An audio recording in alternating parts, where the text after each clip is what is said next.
दोस्तों स्वागत है आप सभी का आपके अपने चैनल यू लर्न क्लासेस पे। आज के वीडियो में हम लोग देखेंगे हिंदी यानी फुकानिया के हिंदी, जो कि आपका कल इम्तिहान सेकेंड सिटिंग में होने वाला है और बहुत ही इम्पोर्टेंट यह आज का वीडियो होने वाला है, क्योंकि आज के वीडियो में जितने बात आपको बताने के लिए जा रहे हैं उसी से सारे क्वेश्चंस आपके एग्जाम में आएंगे। तो बड़े ध्यान से और इसे देखें और सीखने की कोशिश करें और सारे सवालों को एक एक करके आप देखें ताकि कोई सवाल आपसे मिस ना हो और आपके इम्तिहान में वो सवाल आए तो आप आसानी से उसका जवाब दे सकते हैं। तो चलिए मेरे साथ बने रहें शुरू से लेकर अंत तक और सीखें किसका क्या आंसर होगा। चलिए वीडियो शुरू करने से पहले आपसे एक छोटा सा रिक्वेस्ट, यदि आप हमारे चैनल पर नए हैं तो हमारे चैनल को आप सब्सक्राइब करें, वीडियो को लाइक करें और दोस्तों में शेयर जरूर करें। तो चलिए हम आज के यानी वीडियो को शुरू कर लेते हैं। तो पहला सवाल देखेंगे, यहाँ पे कह रहा है तू जिंदा है तो डैश डैश कविता में किसके कुचल कर यानी किसको कुचल कर हम साथ चलेंगे। तो इसमें अगर ये ऐसा सवाल आ जाता है तो आप मुसीबत लगाएंगे, आपका मुसीबत आपका सही आंसर होगा। अगला सवाल अगर देखें हम लोग तो अगला सवाल यहाँ पे कहा जा रहा है कि नई सुबह के संग सदा तुझे मिली नई डैश डैश, यहाँ पे भरना होगा यानी कहा जा रहा है अगर कहीं स्वर्ग है तो उतारला जमी पे। तो इसमें आप उमंग भरेंगे, उमंग इसमें क्योंकि उमंग होगा, नई सुबह के सदा संग तुझे मिली नई उमंग, उमंग होगा आपका सही आंसर। चलिए अगले सवाल को देखते हैं। फटाफट आप इस वीडियो को देखते रहें क्योंकि थोड़ा तेजी से बता रहे हैं ताकि आपका टाइम भी बचे और चीज़ों को आप समझ पाएँ। अगला सवाल देखेंगे तो हामिद ने कितने पैसे में चिमटा खरीदा। तो हामिद ने 3 पैसे में चिमटा खरीदा था, 3 पैसा आपका सही होगा यानी 3 आपका सही होगा। चलिए अगला सवाल देखते हैं। कहा जा रहा है कि हामिद की बूढ़ी दादी का नाम था, क्या नाम था। तो यहाँ पे आपको बताना है, तो इसका नाम था आमीना। चलिए अगले सवाल को देखते हैं और समझते हैं। अगला सवाल है कि मेले में सम्मी ने क्या खरीदा था। तो सम्मी ने क्या खरीदा था। तो सम्मी ने खंजरी खरीदा था। अगर यहीं पे आपका हामिद के बारे में अगर कहा जाता तो हामिद चिमटा लिया था। चलिए अगले सवाल को देखते हैं और उसे भी समझने की कोशिश करते हैं।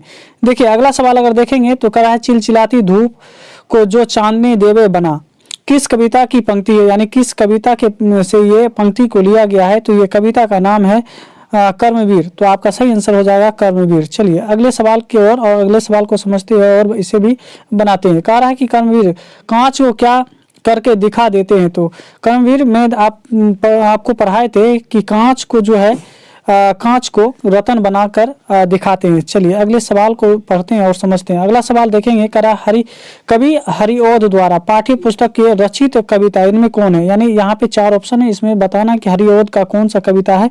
पहला दे रखा है आपको बच्चों की दुआ, कर्मवीर, झांसी की रानी और सुदामा चरित। तो आपका सही आंसर हो जाएगा कर्मवीर, आपका सही होगा कर्मवीर। अगला सवाल देखते हैं। तो अगला सवाल यहाँ पे कह रहा है कि सवाल को अगर देखें तो यहाँ पे कहा जा रहा है कि गोदी में पियाबा चमक उठे सखिया चिहुक उठे ना गाते थे, ये कौन गाते थे। तो ऑप्शन आपके सामने ये रहा। पहला है कर्पूरी ठाकुर, दूसरा है निराला का, तीसरा है कबीर का और चौथा है बाल गोविंद भगत का। तो आपका सही आंसर हो जाएगा बाल गोविंद भगत। चलिए अगले सवाल को अगर पढ़ें और समझिए तो अगला है कि बाल गोविंद भगत के कितने बेटे थे। तो इसमें आपको बताना है कितने बेटे थे। तो यहाँ पे 1। अगला सवाल देखते हैं। अगला सवाल यहाँ पे है कि बाल गोविंद भगत हर वर्ष कहाँ जाते हैं। तो यहाँ पे पूछा जा रहा है कि कहाँ जाते हैं। तो इसमें सही आंसर आपका हो जाएगा गंगा स्नान करने के लिए, यानी हर साल वो गंगा स्नान करने के लिए जाते थे। चलिए अगले सवाल को पढ़ते हैं और समझते हैं। यहाँ पे कहा जा रहा है कि बाल गोविंद भगत रेखा चित्र के रचनाकार कौन है। इसमें पूछा जा रहा है कि इसका रचनाकार कौन है। तो राम वृक्ष बैनीपुरी, आपका सही आंसर हो जाएगा राम वृक्ष बैनीपुरी। अगला सवाल है किंवदंती के अनुसार हुंडरू से कितने मील की दूरी पर कुछ लोगों ने हुंडरू से भी कई गुना बड़े प्रपात को देखा है। तो इसका सही आंसर हो जाएगा 7, यानी 7 मील से यानी देखा गया है। चलिए अगला सवाल को देखते हैं और अगले सवाल को समझते हैं। तो अगला है, तो सही आंसर हो जाएगा 13 मील। आप देंगे यहाँ पे 13 मील, यानी पुरुलिया रोड से हुंडरू की जो दूरी है वो है 13 मील।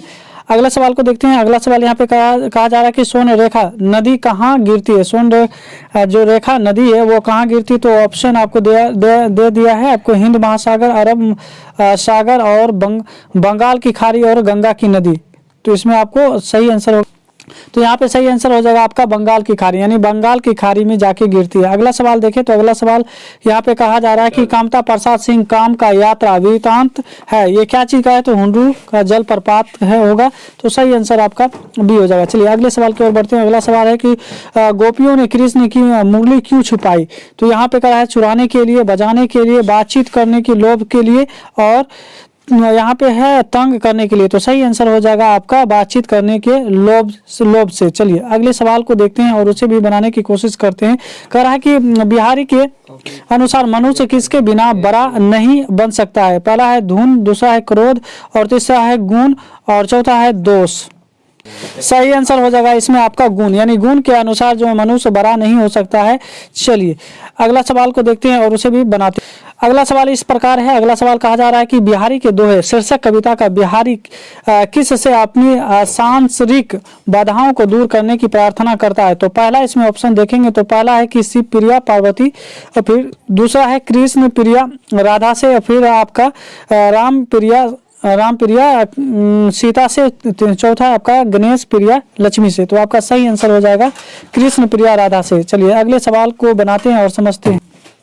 अगला सवाल देखेंगे, यहाँ पे कहा जा रहा है कि काकी की सबसे छोटी बेटी कौन है? काकी की सबसे छोटी बेटी कौन है यहाँ पे पूछा जा रहा है। पहला है शांति, दूसरा है मालती, तीसरा है आपका आरती, और चौथा है मानू। तो सही आंसर होगा आपका मानू।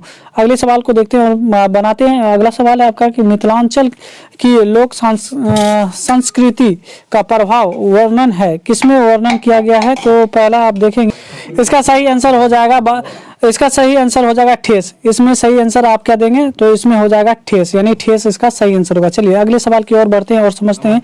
अगला कहा जा रहा है यहाँ पे कि ठेस कहानी के लेखक कौन है? तो ठेस कहानी के जो लेखक है वो यहाँ पे दे रखा है कि फणीश्वर नाथ रेणु, हरिओध, कामता प्रसाद सिंह काम, और प्रेमचंद। तो यहाँ पे सही आंसर हो जाएगा आपका फणीश्वर नाथ रेणु। चलिए अगले सवाल की ओर बढ़ते हैं और उसे भी समझने की कोशिश करते हैं। अगला प्रश्न है, अगला प्रश्न पढ़ते हैं। अगला है शीर्षण को पान का बीड़ा किसने दिया था? तो इसमें सही आंसर हो जाएगा मानू दीदी ने। चलिए अगले सवाल को बनाते हैं। अगला देखें, अगला प्रश्न देखेंगे तो यहाँ पे है कि ठेस शीर्षक कहानी में कौन दौड़ते हुए प्लेटफॉर्म पर आया? तो इसमें सही है आपका आंसर हो जाएगा शीर्षण दौड़ते हुए प्लेटफॉर्म पर आया था। चलिए अगले प्रश्न की ओर। अगला प्रश्न है कि बच्चे की दुआ डैश है, यानी क्या है? प्रार्थना। तो इसमें देंगे आप प्रार्थना गीत है। इसके बाद अगला प्रश्न देखते हैं। अगला प्रश्न देखेंगे, कह दूर दुनिया का मेरे दम से अंधेरा हो जाए डैश, यानी वहां पे भरना है। और कह रहा है ये पंक्ति किस शीर्षक कविता की है? तो आपको बताना है। तो इसमें सही आंसर हो जाएगा बच्चे की दुआ, यानी बच्चे की दुआ से इसे लिया गया है। चलिए अगले प्रश्न की ओर बढ़ते हैं और उसे बनाते हैं। अगला प्रश्न है कि स्त्रियां भी निहत्तों पर वार नहीं करेगी, यह पंक्ति किस पाठ से ली गई है? तो इसका सही आंसर हो जाएगा अशोक का शस्त्र त्याग से। और अगले प्रश्न की ओर बढ़ते हैं। अगला प्रश्न देखेंगे। अगला प्रश्न है मैं स्त्रियों पर शस्त्र नहीं चलाऊंगा किसने कहा? तो इसमें अशोक ने कहा था। तो आपका सही आंसर हो जाएगा अशोक ने। अगला प्रश्न देखते हैं। अगला प्रश्न यहाँ पे दे रखा है कि 4 साल चला, 4 साल क्या चीज चला? तो इसमें सही आंसर हो जाएगा कलिंग का युद्ध, यानी कलिंग का युद्ध हो जाएगा। चलिए अगला प्रश्न पढ़ते हैं। अगला प्रश्न है कि पद्मा का संबंध है, किससे है पद्मा का संबंध? तो इसमें पद्मा का संबंध कलिंग युद्ध से है। तो आपका सही आंसर सी हो जाएगा कलिंग युद्ध से। अगला प्रश्न पढ़ते हैं। अगला प्रश्न है कि अशोक का शस्त्र त्याग गद्य की कौन सी विधा है? इसमें कौन सा विधा यानी कहा जा रहा है? तो एकांकी हो जाएगा। सही आंसर हो जाएगा एकांकी। चलिए अगले प्रश्न को पढ़ते हैं। ईर्ष्या का काम, यानी यहाँ पे कहा जा रहा है कि ईर्ष्या का काम क्या है? यानी बुझाना, समझाना, जलना या तर्पाना। तो यहाँ पे सही आंसर हो जाएगा जलाना। चलिए अगले प्रश्न की ओर बढ़ते हैं। अगला प्रश्न है निंदा है, निंदा क्या है? तो ईर्ष्या की माँ है, ईर्ष्या की छोटी बेटी का नाम है, या ईर्ष्या की बड़ी बेटी का नाम है, या ईर्ष्या की नानी है? तो इसमें सही आंसर हो जाएगा ईर्ष्या की बड़ी बेटी का नाम है। तो सही आंसर आपका सी हो जाएगा।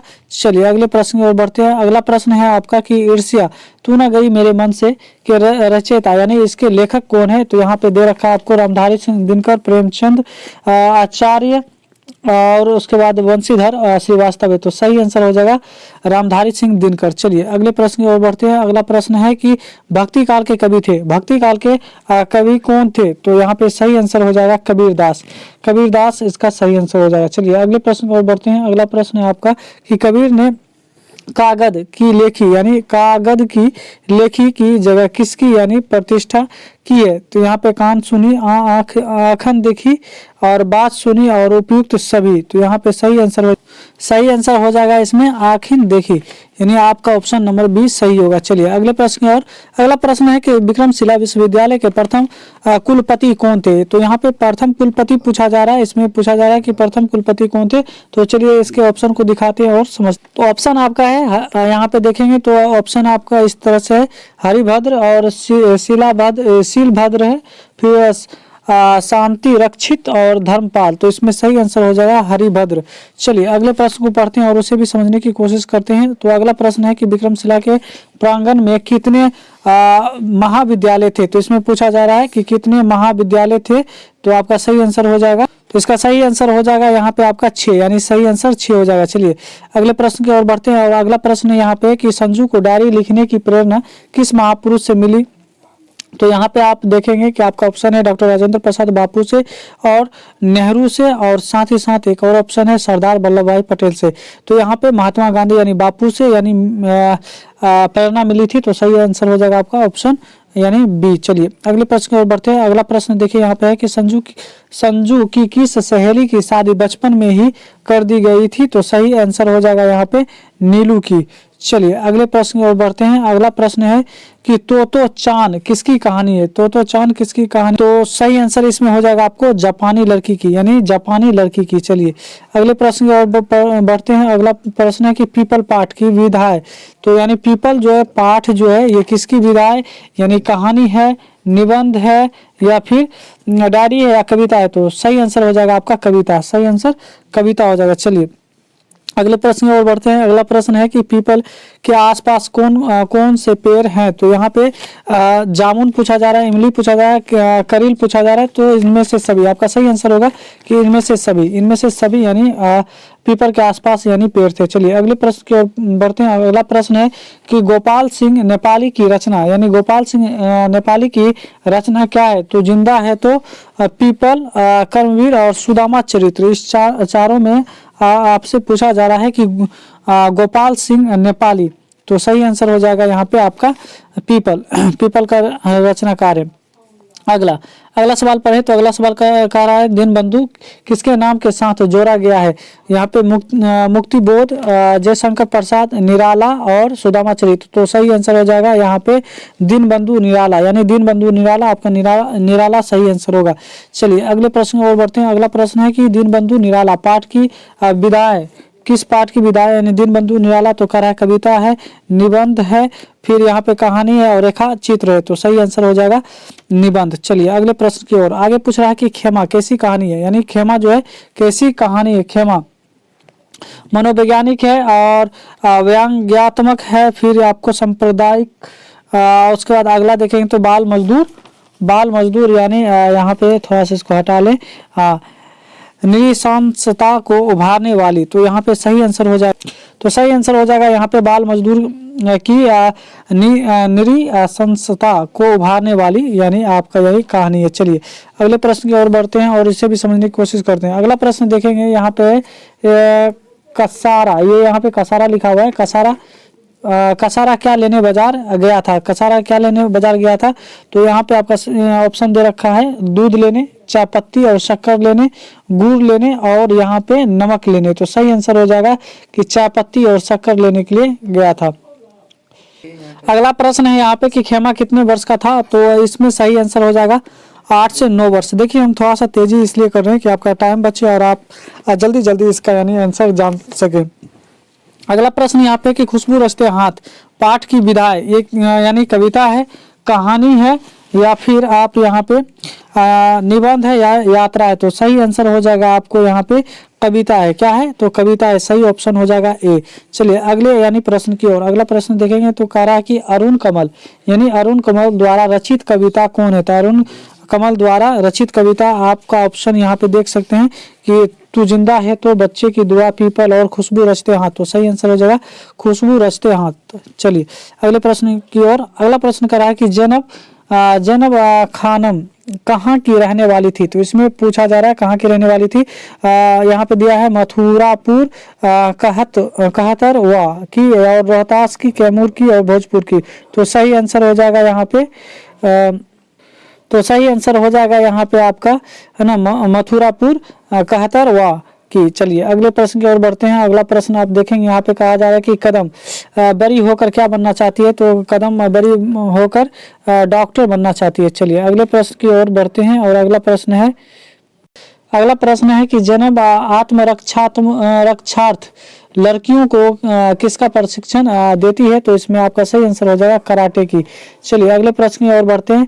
अगला प्रश्न है कि सन 1967 में बिहार के उप मुख्यमंत्री बने देश कौन। तो यहाँ पे कर्पूरी ठाकुर आपका सही आंसर हो जाएगा कर्पूरी ठाकुर। चलिए अगले प्रश्न की ओर बढ़ते हैं। अगला प्रश्न है कि जननायक कर्पूरी ठाकुर का जन्म बिहार के किस जिले में हुआ था। तो आप सही आंसर हो जाएगा यहाँ पे समस्तीपुर।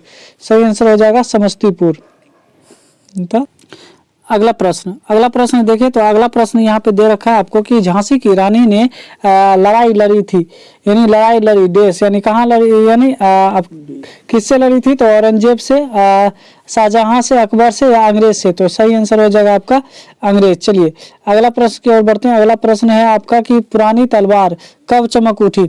सन 70 में, सन 40 में, सन 57 में, सन कहने का मतलब आप 55 में। तो सही आंसर हो जाएगा 57 में। चलिए अगले प्रश्न की ओर बढ़ते हैं। अगला प्रश्न देखें। तो अगला प्रश्न दे रखा है राय कृष्ण दास हफ्ते में कितने बार दाढ़ी बनाते थे।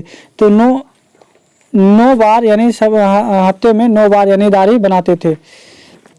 अगला प्रश्न देखें। तो अगला प्रश्न है चिकित्सा का चक्कर हास्य व्यंग के लेखक कौन थे। तो इसका सही आंसर हो जाएगा बेड बनारसी हो जाएगा। चलिए अगले प्रश्न की ओर बढ़ते हैं। अगला प्रश्न देखेंगे तो यहाँ पे कहा जा रहा है कि सुदामा चरित्र के रचयिता कौन थे। तो सही आंसर हो जाएगा नरोत्तम दास। चलिए अगले प्रश्न की ओर। अगला प्रश्न में यहाँ व्याकरण से लिया गया है। तो चलिए व्याकरण में कुछ प्रश्न हम लोग यहाँ पे सम्मिलित कर लेते हैं। अगला यानी अगर प्रश्न देखें तो कह रहा है कि को का जो उच्चारण स्थान है ये कहाँ से लिया गया है। तो इसका जो हो जाएगा सही आंसर हो जाएगा यानी आपको कंठ से, यानी कंठ से लिया गया है। अगला प्रश्न है कि संस्कृत भाषा के शब्द जो हिंदी में प्रयुक्त होते हैं उसे कहा जाता है। तो उसे कहा जाता है तत्सम शब्द। तो सही आंसर हो जाएगा तत्सम। चलिए अगले प्रश्न की ओर। अगला प्रश्न कह रहा है कि चिड़िया शब्द है। तो चिड़िया क्या है, तत्सम है या फिर तद्भव है, देशज है, विदेशज है। तो यहाँ पे सही आंसर हो जाएगा यहाँ पे आपको तद्भव हो जाएगा, तद्भव। चलिए अगला सवाल देखिए। तो अगला सवाल यहाँ पे है कि पानी है, पानी क्या है, द्रव्यवाचक, संज्ञा है, समूहवाचक है, भाववाचक है, जातिवाचक है। तो सही आंसर हो जाएगा आपका द्रव्यवाचक यानी संज्ञा है। चलिए अगले प्रश्न की ओर। अगला प्रश्न कह रहा है कि मैं आप ही चला जाऊंगा, मैं आप ही चला जाऊंगा वाक्य में आप क्या है। यहाँ पे वाक्य क्या है। तो यहाँ पे कह रहा है निश्चयवाचक है, पुरुषवाचक है, या निजवाचक है, या फिर यहाँ पे अनिश्चयवाचक है। तो यहाँ पे सही आंसर आपका हो जाएगा यहाँ पे निजवाचक हो जाएगा, निजवाचक आपका सही आंसर होगा। चलिए अगले प्रश्न की ओर। अगला प्रश्न देखिए तो यहाँ पे कह रहा है कर्म का चिन्ह, यानी कर्म का चिन्ह यहाँ पे पूछा जा रहा है। तो यहाँ पे आपका सही आंसर क्या होगा। जैसे यहाँ पे दे रखा है आपको सुनिए, यानी को से को के लिए और कर्म। तो यहाँ पे सही आंसर हो जाएगा ऑप्शन ए को। चलिए अगले प्रश्न की ओर। अगला प्रश्न देखिए तो यहाँ पे दे रखा है आपको कि राष्ट्र, यहाँ पे दे रखा है राष्ट्र का विशेषण होता है। तो यहाँ पे क्या होगा, यानी राजकीय होगा, राष्ट्रपति होगा, या राष्ट्रीय होगा, या राष्ट्रीय होगा। तो यहाँ पे सही ऑप्शन सी होगा, यानी राष्ट्रीय हो जाएगा। चलिए अगले प्रश्न की ओर। अगला प्रश्न कर रहा है कि दर्शन शब्द का विशेषण क्या होगा। तो दर्शन का यहाँ पे आपका यहाँ पे दे रखा है आपको दर्शनार्थ या दर्शनीय, यहाँ पे दर्शनीय और दूरदर्शी। तो सही आंसर होगा आपका दर्शनीय। चलिए तो इसका सही आंसर हो जाएगा यानी 4, यानी भूतकाल के कितने वेद होते हैं तो 4 हो जाएंगे। चलिए अगले प्रश्न की ओर। अगला प्रश्न है कि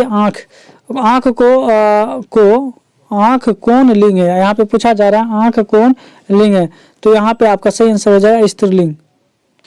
अगला प्रश्न यहाँ पे दे रखा है आपको कि किताब का लिंग यानी निर्णय करने के लिए कहा जा रहा है। तो किताब क्या है, वह लिंग है, स्त्रीलिंग है, पुल्लिंग है, या फिर इनमें से कुछ नहीं है। तो किताब आपका हो जाएगा स्त्रीलिंग। अगला प्रश्न है लाल पीला होना मुहावरे का अर्थ है। तो यहाँ पे करा मजबूर, क्रोध होना, लाल पीले रंग में रंग जाना और मजाक है। तो यहाँ पे हो जाएगा आपका क्रोध होना। चलिए अगले प्रश्न की ओर बढ़ते हैं। अगला प्रश्न है कि मुंह की खाना है मुहावरे का अर्थ है यानी बातूनी होना, अपमानित होना और अभी नंदित होना और पराजित होना। तो यहाँ पे इसका आंसर हो जाएगा पराजित होना। चलिए अगले प्रश्न की ओर बढ़ते हैं। अगला प्रश्न देखें तो यहाँ पे है आंखों का तारा होने का सही अर्थ क्या होगा। तो बहुत सुंदर होना, आंखों के बीच का भाग और बहुत प्यारा और तारा देखना। तो यहाँ पे हो जाएगा बहुत प्यारा होना, बहुत प्यारा होना। चलिए अगले प्रश्न की ओर बढ़ते हैं। अगला प्रश्न है कि प्रत्येक शब्द में है, प्रत्येक शब्द में है क्या है। यहाँ पे यन स्वर है या यदि स्वर है, दीर्घ स्वर है या वृद्धि स्वर है। तो यहाँ पे आप का सही आंसर हो जाएगा, इसका सही आंसर हो जाएगा अयादी संधि। इसका सही आंसर होगा अयादी संधि। चलिए अगले प्रश्न की ओर बढ़ते हैं। अगला प्रश्न है यहाँ में यहाँ दिया गया है इत्यादि का संधि विच्छेद है। इसका सही आंसर हो जाएगा इत्यादि यानी ऑप्शन ए हो जाएगा। चलिए अगले प्रश्न की ओर। अगला प्रश्न कहा कि मनोज का संधि विच्छेद क्या होगा। तो यहाँ पे कहा जा रहा है कि मनोज का संधि विच्छेद क्या होगा। तो यहाँ पे सही आंसर हो जाएगा आपका ऑप्शन ए मनोज। चलिए अगले प्रश्न की ओर बढ़ते हैं। अगला प्रश्न है स्वागत का संधि विच्छेद क्या होगा, है ना। सुज और आगत यानी स्वागत होना चाहिए। तो इसका सही आंसर हो जाएगा आपका स्वागत यानी ऑप्शन ए सही होगा। चलिए अगले प्रश्न की ओर बढ़ते हैं। अगला प्रश्न दे रखा है आपको गजेंद्र का संधि विच्छेद क्या होगा। तो यहाँ पे गजेंद्र के बारे में पूछा जा रहा है। तो सही आंसर हो जाएगा आपका यहाँ पे सही आंसर ऑप्शन हो जाएगा आपको बी, ऑप्शन बी आपका सही आंसर होगा गजेंद्र। चलिए अगले प्रश्न की ओर बढ़ते हैं। अगला प्रश्न है कि पीला है अंबर जिसका, है ना, देश में समास, इसमें समास पूछा जा रहा है। पीला है अंबर जिसका, तो इसमें आपका सही आंसर हो जाएगा, इसका सही आंसर हो जाएगा बहुव्रीहि समास। चलिए अगले प्रश्न की ओर बढ़ते हैं। अगला प्रश्न है कि चिड़िया मार में कौन समास है। चिड़िया मार यानी चिड़िया को मारने वाला। तो यानी इसका सही आंसर हो जाएगा यहाँ पे कर्मधारय समास। चलिए अगले प्रश्न की ओर बढ़ते हैं। अगला प्रश्न है कि राधा कृष्ण कौन सा समास है। राधा कृष्ण कौन सा समास है। तो यहाँ पे हो जाएगा द्विगु समास। चलिए अगले प्रश्न को पढ़ते हैं और समझते हैं। अनुमान में कौन सा उपसर्ग है, यानी अनुमान में उपसर्ग पूछा जा रहा है। तो यहाँ पे सही आंसर हो जाएगा अनु। चलिए अगले प्रश्न की ओर पढ़ते हैं। और अगला प्रश्न यहाँ पे दे रखा है आपको उप यानी उपसर्ग में जो शब्द बना है वह है क्या है। तो यहाँ पे आपका सही आंसर हो जाएगा, सही आंसर हो जाएगा इसमें उपहार। तो दोस्तों आज के लिए बस इतना ही। आप बेहतर तरीके से इसे एक बार दो बार देखें और चीज़ों को समझें और आप अपना इम्तिहान को बेहतर बनाएं। तो मिलते हैं बहुत जल्द एक नई वीडियो में। तब तक आप हमारे चैनल को सब्सक्राइब करके ज़रूर बेल आइकन को ऑन कर लें ताकि आने वाली वीडियो आपको सबसे पहले मिले। मिलते हैं अगले वीडियो में।